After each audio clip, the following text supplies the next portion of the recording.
अस्सलाम वालेकुम dear students और डियर व्यूवर्स, वेलकम करता हूँ आप लोगों को अपने यूट्यूब चैनल में। आज जो मोस्ट इम्पॉर्टेंट एपिसोड्स के साथ मैं आया हूँ आप लोगों के सामने, वो है वर्ल्ड जनरल नॉलेज के जो जनरल सेकंड फेज़ है। इसमें हम जो चिदा चीज़ें रह गए थे उनको दोबारा हम कवर कर लेंगे, ठीक है ना। तो अगेन ये वर्ल्ड मैप है, मैं आपको ऑलरेडी समझा चुका हूँ कि ये मैप जो है हमारे पास कुछ इस तरह है कि ये हमारे पास अगेन ये आपके पास जो है वो एशिया है, ठीक है ना। और ये ठीक है, जो मैंने इस मार्कर से इसको हाईलाइट कर दिया, ये हो गया एशिया, ये हो गया यूरोप, ये हो गया अफ्रीका, ये हो गया नॉर्थ अमेरिका, ये हो गया साउथ अमेरिका, और ये हो गया एंटार्कटिका, और ये हो गया ऑस्ट्रेलिया, ठीक है ना। ये हो गया ऑस्ट्रेलिया, ठीक है ना।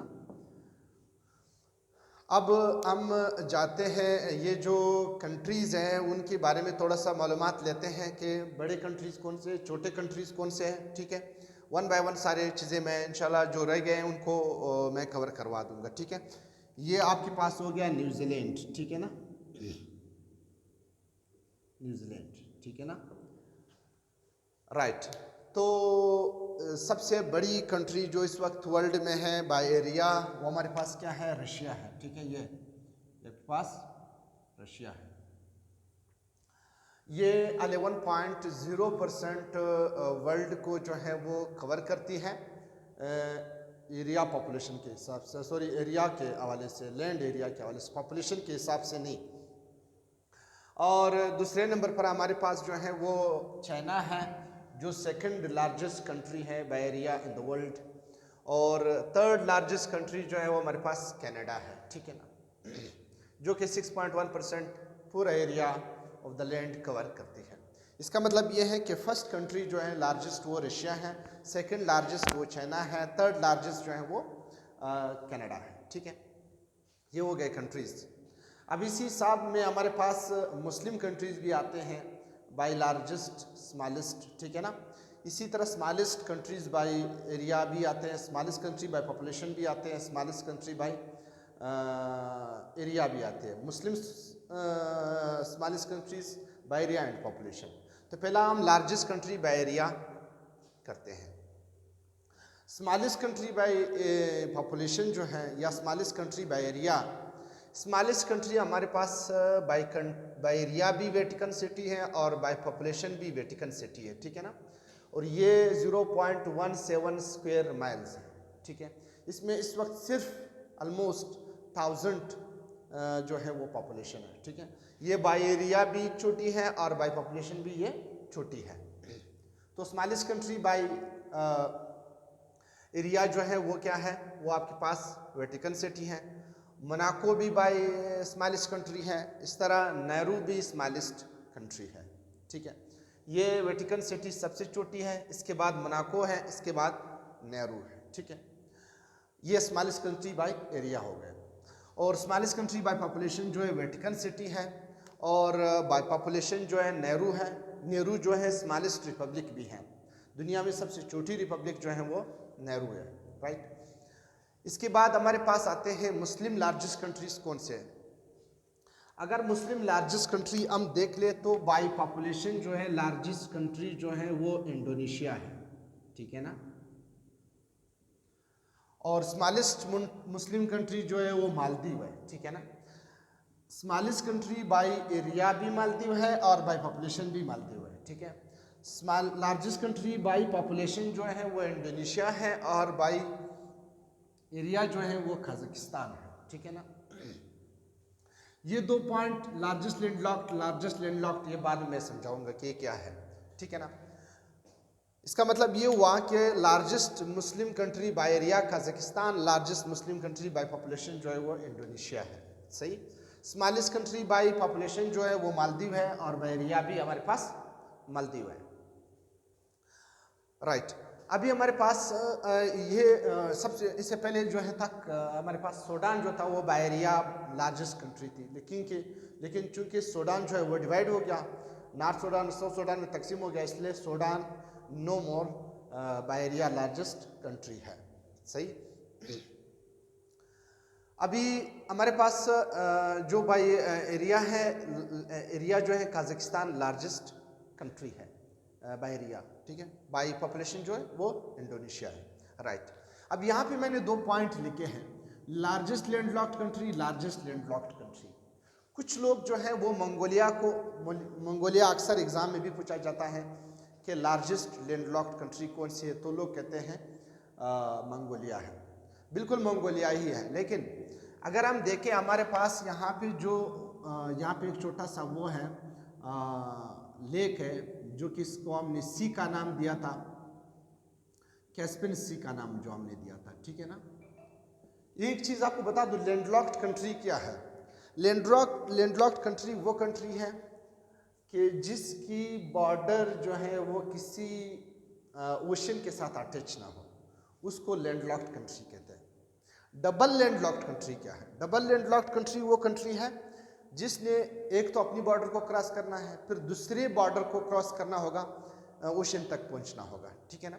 इसको डबल लैंडलॉक्ड कंट्री कहते हैं। अब लैंडलॉक्ड कंट्री वो कंट्री है जिसकी अपनी बॉर्डर किसी उसके साथ अटैच ना हो, किसी दूसरे मुल्क के साथ, दूसरे समंदर के साथ अटैच ना हो, उसको लैंडलॉक्ड कंट्री कहते हैं। तो अगर हम कैस्पियन सी को एज अ ओशन समझें, क्योंकि इसमें भी नेविगेशन होती है, ठीक है ना, तो कजाकिस्तान जो है वो लैंडलॉक्ड कंट्री नहीं हुई। जबकि हमारे पास जो हमारे पास मंगोलिया है वो किसी भी इस तरह ओशन के साथ कनेक्टेड नहीं है, इसलिए हम मंगोलिया को लार्जेस्ट लैंडलॉक्ड कंट्री कंसिडर करते हैं। Now if Caspian Sea is considered as a connection of ocean, then Kazakhstan is no more a landlocked country. If Caspian Sea is considered a lake or a navigable route, then Kazakhstan is not a landlocked country. Then largest landlocked country is Mongolia.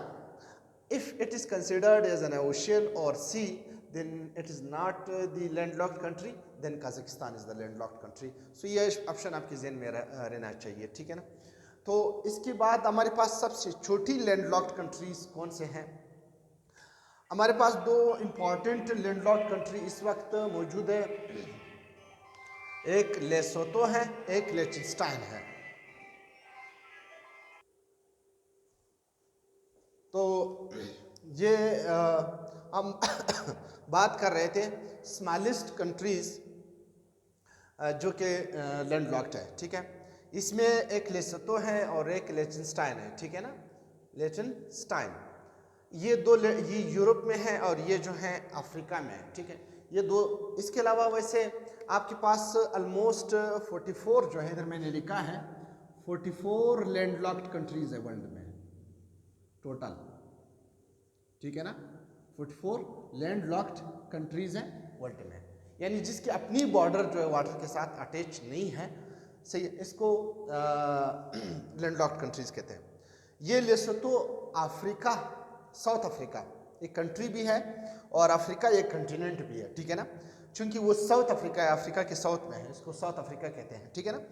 उसके अंदर, country के अंदर एक छोटी सी state है circulated bye mountains, उसका नाम है लेसोतो और उसकी कैपिटल है मसीरो, ठीक है ना। ये जो है खुद लैंडलॉक्ड कंट्री है, अफ्रीका के अंदर इस तरह एक कंट्री, ये अफ्रीका है मिसाल के तौर पर, ये इसके अंदर इस तरह एक छोटी सी स्टेट है, ये लैंडलॉक्ड कंट्री है, ठीक है ना। ये स्मॉलेस्ट लैंडलॉक्ड कंट्री है इधर। एक लैंडलॉक्ड कंट्री जो है वो लिechtenstein है जो यूरोप में है, ठीक है। तो ये हो गया आपके पास लैंडलॉक्ड कंट्रीज का जो फिनोमिना है वो ये है। इसके अलावा यहाँ पे साउथ ईस्ट एशिया में लॉस है वगैरह बहुत सारे लैंडलॉक्ड, स्मॉलेस्ट लैंडलॉक्ड कंट्रीज है। अभी हम आते हैं, ये तो हो गया लैंडलॉक्ड कंट्रीज, स्मॉलेस्ट, लार्जेस्ट वगैरह, ठीक है ना। अभी कुछ चीज़ें ऐसे हमारे पास जो फिजिकल फीचर्स हैं उसमें रहते हैं, वो हमारे पास है सी, ठीक है ना। सी क्या चीज़ है? हमारे पास ओशियन क्या होता है, पहले आपको बात को ये क्लियर करा दूँ कि ओशियन जो है वो एक बहुत ब्रॉड फिनोमिना है, ठीक है। वाटर के हवाले से, वाटर की फ्लो के हवाले से। जो कि हमारे पास ओशन होते हैं उसमें इस तरह पानी फ्लो करते हैं, ठीक है। तमाम ओशियन में, ओशन के अंदर वाटर की जो है वो फ्लो होती है, ठीक है। ये हमारे पास ओशन है बिल्कुल इक्वेटर के ऊपर, यहाँ पे इस एरिया पर पानी की फ्लो होती है। आप समझेंगे कि ये पानी की फ्लो क्यों होती है। बेसिकली अर्थ जो है इस तरह सर्कुलेट कर रही है तो हवाएं क्या होती है, इस तरफ मोमेंट करती हैं। ये मोमेंट वाटर एयर मोमेंट्स मजबूर करते हैं इन पानी को कि इस तरह क्या करें, मोशन स्टार्ट कर लें। सही, राइट। एक रीज़न तो ये है कि ज़मीन जो है अपोजिट डायरेक्शन में फ्लो करती है, इसकी वजह मोमेंट करती है, एयर करंट जो है वो फ्लो करते हैं। ये वाटर को मजबूर कर देते हैं कि इस डायरेक्शन में समंदर के अंदर जो है पानी फ्लो करे। इसको कहते हैं ओशियनिक करंट्स, ओशन करंट्स। और ये इक्वेटर पर फ्लो करते हैं और फिर मुख्तलिफ डायरेक्शन में ये चलते हैं। अब ये जो पानी फ्लो करते हैं ये नॉर्थ की तरफ, साउथ की तरफ भी जाते हैं, नॉर्थ की तरफ भी जाते हैं। नॉर्थ की तरफ कहते हैं नॉर्थ करंट्स, साउथ की तरफ कहते हैं साउथ करंट्स। इक्वेटर पर ये चलते हैं, इक्वेटर में आपको समझा चुका हूँ, इक्वेटोरियल करंट्स इनको कहते हैं, ठीक है। तो south equatorial current, north equatorial current, right. ये करंट जैसे ही चलते हैं, इसकी एक रीज़न तो ये है ज़मीन की मोमेंट, हवाओं का रुख। तीसरा मोस्ट इम्पॉर्टेंट पॉइंट जो है वो ये है कि यहाँ पे गर्मी ज़्यादा पड़ती है। इस गर्मी की ज़्यादा होने की वजह से पानी की जो मॉलिक्यूल्स है वो एक्सपेंड हो जाते हैं। तो इन पानी का जो लेवल होता है वो दूसरे पानी के लेवल की बनिस्बत थोड़ा सा ज़्यादा होता है।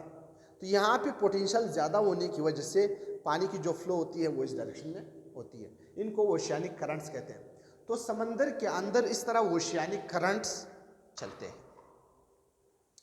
अब जहाँ पे ये ओशियानिक करंट सपोज यहाँ से स्टार्ट हुए, यहाँ चलते हैं, ठीक है ना। तो ये पानी अपनी सर्कल क्या कर देती है, पूरा कर देती है। जहाँ से स्टार्ट होती है वापस उसी मुकाम पर क्या कर देते हैं, पहुँच जाते हैं। ये एक ओशियन का मैं बना रहा हूँ, ठीक है ना। तो आप देखिए कि इस एरिया में जो पानी है या इस एरिया में जो पानी है वो पानी स्टैटिक रहते हैं। इस एरिया के जो पानी, जिस पानी के एरिया स्टैटिक रहते हैं उस स्पेसिफाइड पोर्शन को सी कहते हैं। अब जिधर भी आपके पास पानी स्टैटिक होते हैं तो उसको हम क्या कहते हैं, सी।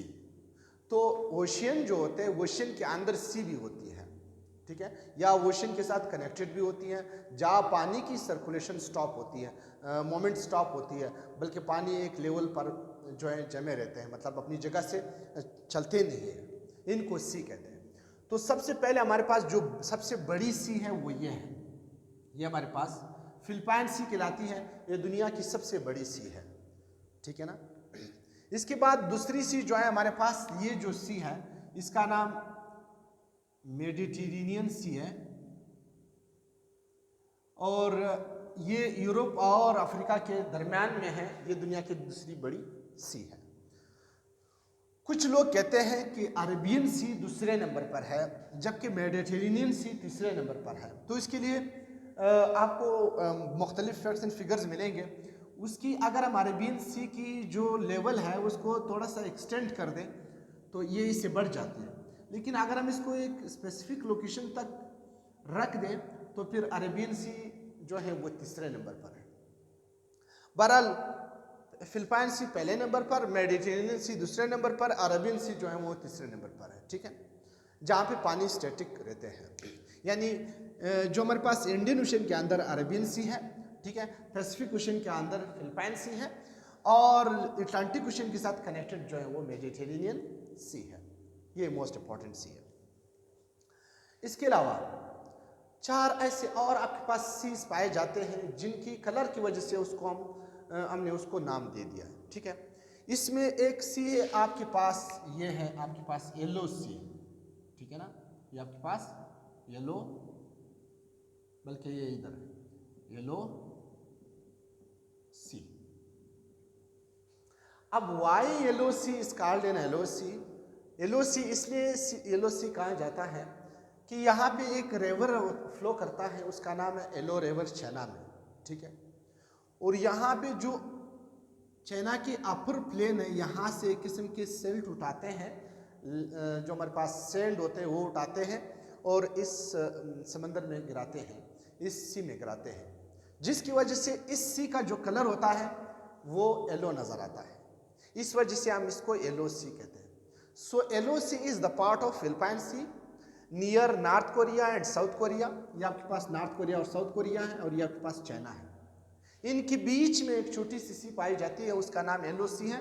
उस येलो राइवर की वजह से जो अपर प्लेन से सैंड या सिल्ट वगैरह जो छोटे छोटे पार्टिकल्स हैं ये उठाते हैं, इस समंदर में फेंकते हैं, ठीक है ना। येलो रिवर को हम चाइना सारो भी कहते हैं, ये एक ज्योग्राफिकल सब्रिकेट है। इसके अलावा दूसरी सी जो है वो आपके पास रेड सी है, कलर के नाम पे, ठीक है ना। रेड सी क्या है? रेड सी यहाँ पे एक किस्म के साइनोबैक्टीरिया है जिसका नाम है, मैंने लिखा भी है, ट्राइकोडिसिमम एर्थ्रियम।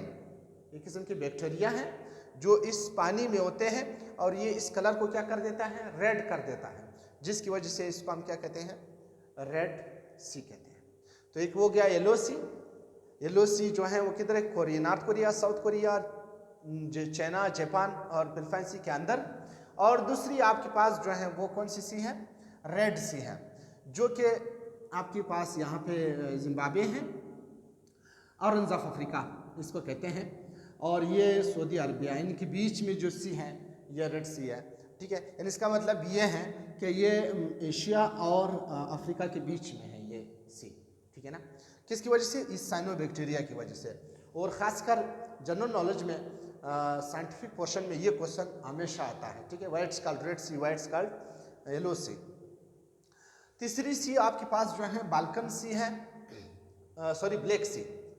ब्लैक सी ब्लैक नज़र आती है और ये इनहॉस्पिटेबल सी है, ठीक है। यहाँ पे जो है सर्वाइवल नहीं होती है, या कि पानी ब्लैक है। उसकी वजह उसके अंदर जो जड़ी बूटियाँ हैं, या कि पानी जो है स्टैटिक होने की वजह से उन जड़ी बूटियों ने पानी की जो कलर को सुर्ख ब्लैक कर दिया है, जिसकी वजह से ये पानी ब्लैक नज़र आ रहा है और पूरा सी जो है हमें ब्लैक नज़र आती है। इसको हम ब्लैक सी कहते हैं। और ये western part of Kazakhstan and Russia और to the eastern side of the Balkan states के दरमियान है, ठीक है ना।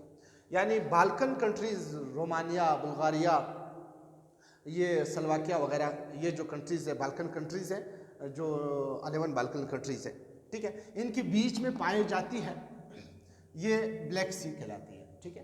पानी ब्लैक होने की वजह से, ठीक है, वहाँ की पानी स्टैटिक होने की वजह से बहुत ज़्यादा यहाँ पे मतलब जड़ी बूटियाँ होती हैं, उनकी वजह से ये पानी बिल्कुल ब्लैक नज़र आती है। और इसके इस साइड पर जो है अज़ोज़ सी है, इस साइड पर मारमारा सी है, फिर हमारे पास आइगन सी है, ठीक है, छोटी छोटी सी है। कल हमने इनकी उस पर भी बात की थी, स्टेट्स पर। यह है स्टेट ऑफ बास्पोरस और ये है स्टेट ऑफ ड्रेडनल्स। बास्पोरस स्टेट्स ये बिल्कुल मारमारा सी और ब्लैक सी को कनेक्ट करता है, बिल्कुल इस्तांबुल भी यहाँ पे है, ठीक है ना। एक और सी है जो इसका नाम है वाइट सी, ठीक है ना। यह वाइट क्यों नज़र आती है? ये वाइट इसलिए नज़र आती है कि यहाँ पे चूंकि ये पोलर रीजन है और पोलर रीजन में आइस केप्स जो हैं वो बहुत ज़्यादा होते हैं, यानी बर्फ़बारी ज़्यादा होती है, इसकी वजह से ये आइसबर्ग जो हैं इस सी में गिर जाते हैं, जिसकी वजह से ये सी जो है वाइट नज़र आती है। अच्छा, मैं थोड़ा सा तेज़ जा रहा हूँ, उसकी रीज़न ये होती है कि लेक्चर फिर बहुत बड़ा हो जाता है और फिर बोरिंग लगता है, इसलिए मैं थोड़ा सा तेज़ जा रहा हूँ। अगर कहीं आपको कोई इस प्रॉब्लम में इशू है तो आप कमेंट में जो है इनबॉक्स कर सकते हैं, मेरे साथ शेयर कर सकते हैं, मैं आपको इंशाल्लाह इसका वो बताऊँगा। ये हो गया आपके पास सीज, ठीक है ना। इसके बाद हम आते हैं आइलैंड्स पर। आइलैंड्स क्या है? आइलैंड वो रीजन है, ठीक है ना, जो चारों तरफ से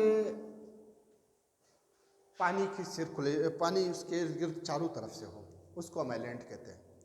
यानी ज़मीन का टुकड़ा हो, ठीक है, a piece of land surrounded by water from all sides, ठीक है ना। एक पीस ऑफ लैंड हो जिसके अराउंड पानी हो चारों तरफ से, उसको हम आइलैंड कहते हैं। तो सबसे बड़ी आइलैंड जो है हमारे पास क्या है? ग्रीनलैंड है, ठीक है।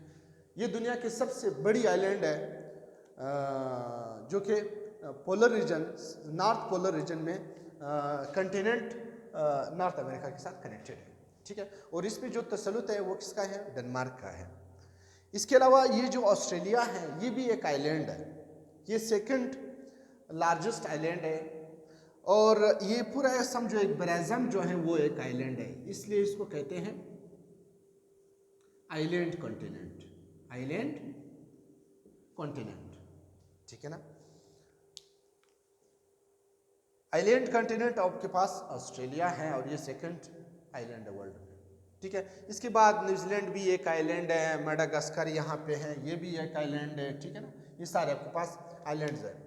तो सबसे बड़ी आइलैंड जो है ग्रीनलैंड है, और सेकंड जो हमारा ऑस्ट्रेलिया है। इसके बाद और भी बहुत सारे आइलैंड्स मौजूद हैं, जबकि सबसे छोटी आइलैंड जो है वो हमारे पास क्या है? मोनाको है, बिल्कुल ये यूरोप में है, ठीक है। मेडिटेरियन सी इटली के साथ है, ये आपके पास इटली है, ठीक है, और ये आपके पास मोनाको है।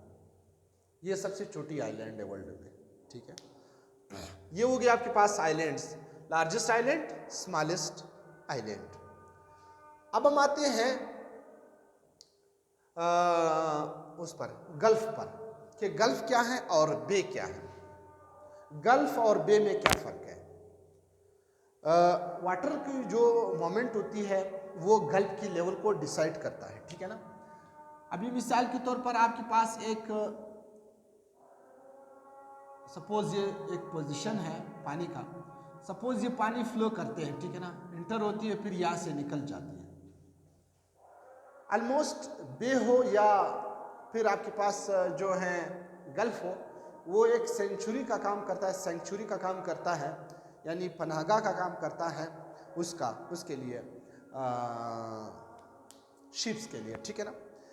तो ये आप देख रहे हैं कि ये हमारे पास ये गल्फ ऑफ मैक्सिको है और ये आपके पास बे ऑफ बंगाल है। तो क्लियर आपको नज़र आ रहा है कि हमारे पास जो बे होती है, ये आपके पास पानी की फ्लो इंटर हो रही है, ये इसका एंट्रेंस है, जबकि बे का जो एंट्रेंस होता है वो थोड़ा सा बड़ा होता है। ये आपके पास बे, ये जो एंट्रेंस है, पानी यहाँ से जा इंटर हो रहा है, यहाँ जा रहे हैं, यहाँ से इंटर हो रहा है, यूँ जा रहे हैं, ठीक है ना। मिसाल के तौर पर यहाँ से पानी फ्लो कर रहे हैं, यूँ जा रहे हैं, ठीक है। तो इसका मतलब है कि ये जो एंट्रेंस है ये थोड़ा सा बे का होता है, वो थोड़ा सा बड़ा होता है, जबकि गल्फ का होता है, ये जो एंट्रेंस होता है ये थोड़ा सा क्लोज्ड होता है, ठीक है। यानी पानी मुश्किल से एंटर होते हैं फिर मुश्किल से निकलते हैं। तो ये दो बेसिक फ़र्क है गल्फ और बे में। तो सबसे बड़ी बे जो है वो बे ऑफ बंगाल है। ये कुछ लोग ऑटसन बे को भी जो है वो बड़ी बे मानते हैं, लेकिन बुक्स में हर जगह आपको बे ऑफ बंगाल सबसे बड़ी बे नज़र आएगी और बे ऑटसन जो है वो आपको छोटी बे नज़र आएगी, ये सेकंड है। इसके बाद एक और बे भी है, उसका नाम है बैफिन बे, ये भी इधरी है, ये भी इधरी है, बैफिन बे, ठीक है ना। अच्छा, जो हमारे पास बैफिन बे या ऑटसन बे, ये दोनों एक ही जगह पर है ऑलमोस्ट, ठीक है ना। बे तो हो गए, अब सबसे बड़ी गल्फ ऑफ मैक्सिको है, ठीक है। इसके अलावा आपके पास यहाँ पे पर्शियन गल्फ भी है, ये सेकंड है। यहाँ पे गल्फ ऑफ एडन भी है, ठीक है ना, गल्फ ऑफ एडन। तो गल्फ की एंट्रेंस थोड़ी सी छोटी होती है एज कंपेयर टू द बे। जो आपके पास लार्जेस्ट गल्फ है वो गल्फ ऑफ मैक्सिको है, और चूंकि मैक्सिको के साथ पाई जाता है, ठीक है, ये आपके पास मैक्सिको है, ये मैक्सिको है, ठीक है, गल्फ ऑफ मैक्सिको है, और ये सबसे बड़ी गल्फ है। पर्शियन गल्फ जो है वो दूसरे नंबर पर है, ईरान के साथ है, और यहाँ पे ये यमन, सऊदी अरबिया वगैरह ये कंट्रीज़ मौजूद है, ठीक है ना। तो पर्शियन गल्फ जो है वो आपके पास दूसरे नंबर पर है, गल्फ ऑफ एडन जो है वो तीसरे नंबर पर है। अच्छा, एग्ज़ाम में अगर आपसे पूछा जाता है तो आपसे एरिया नहीं पूछते हैं, बल्कि वो आपसे ये पूछते हैं कि the largest gulf in the world, the smallest island in the world, ठीक है ना, या कहाँ पे location, where is the Gulf of Mexico, where is Bay of Bengal, ठीक है ना। तो आप ये बोलेंगे कि Bay of Bengal is in Indian Ocean, Gulf of Mexico is in Atlantic Ocean, ठीक है, Gulf of Aden in Arabian Sea और इंडियन ओशन, इस तरह आप इसको मतलब बता सकते हैं, ठीक है। तो ये हो गया आपके पास गल्फ। अब हमारे पास आते हैं डेजर्ट्स। डेजर्ट्स क्या होते हैं? ये जो मैंने हाईलाइट कर दिया डेजर्ट, ठीक है ना। डेजर्ट बेसिकली है क्या? अगर किसी जगह बारिश की जो मिकदार है वो 25 सेंटीमीटर पर ईयर से कम हो जाए तो वो बनता है डेजर्ट, ठीक है ना। अभी हमारे पास डेजर्ट बहुत सारे किस्म के डेजर्ट है, जैसे अंटार्कटिका भी एक डेजर्ट है, लेकिन वहाँ बर्फबारी होती है। हम ये कहते हैं कि बारिश की जो मिकदार है वो पर ईयर 25 सेंटीमीटर से कम हो, ठीक है, उसको हम क्या कहते हैं? डेजर्ट कहते हैं।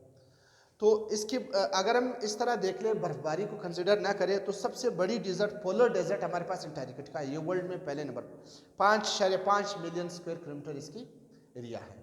सबसे बड़ी पोलर डेजर्ट है जो कि पोलर रीजन में है अंटार्कटिका।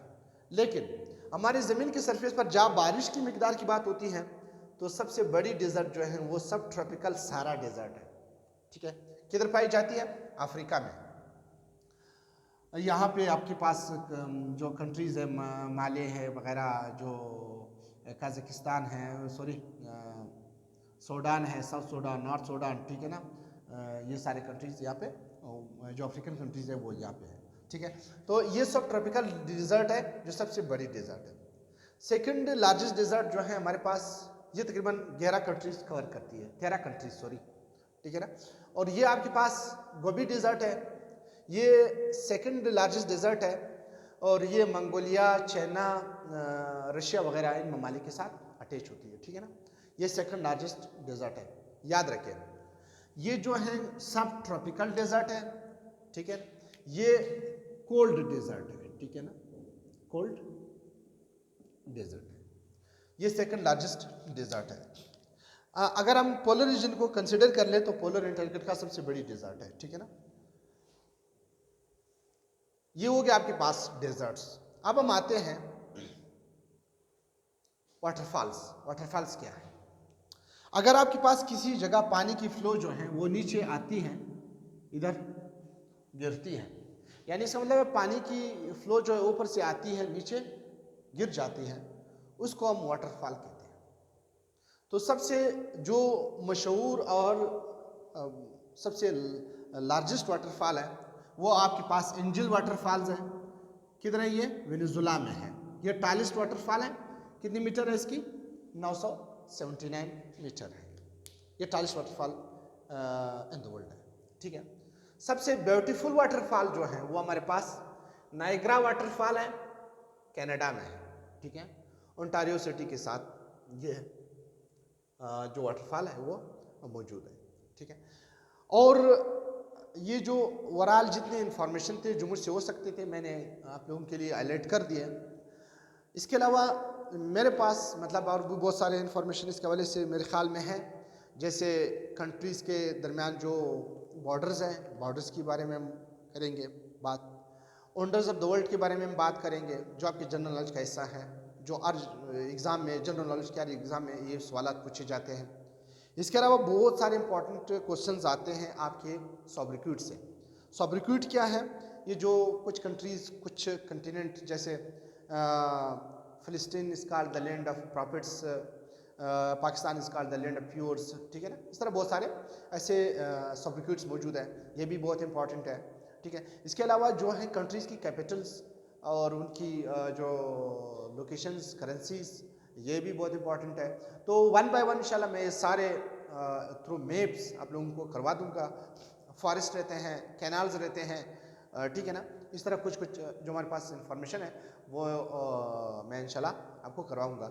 और कैंडली अगर आप लोगों ने मेरे चैनल को सब्सक्राइब नहीं किया, बार बार तो मैं नहीं बोल सकता हूँ, कैंडली मेरे चैनल को सब्सक्राइब कर लें और दोस्तों के साथ शेयर कर लें और अपनी दुआओं में याद रखिएगा। अल्लाह हाफिज़।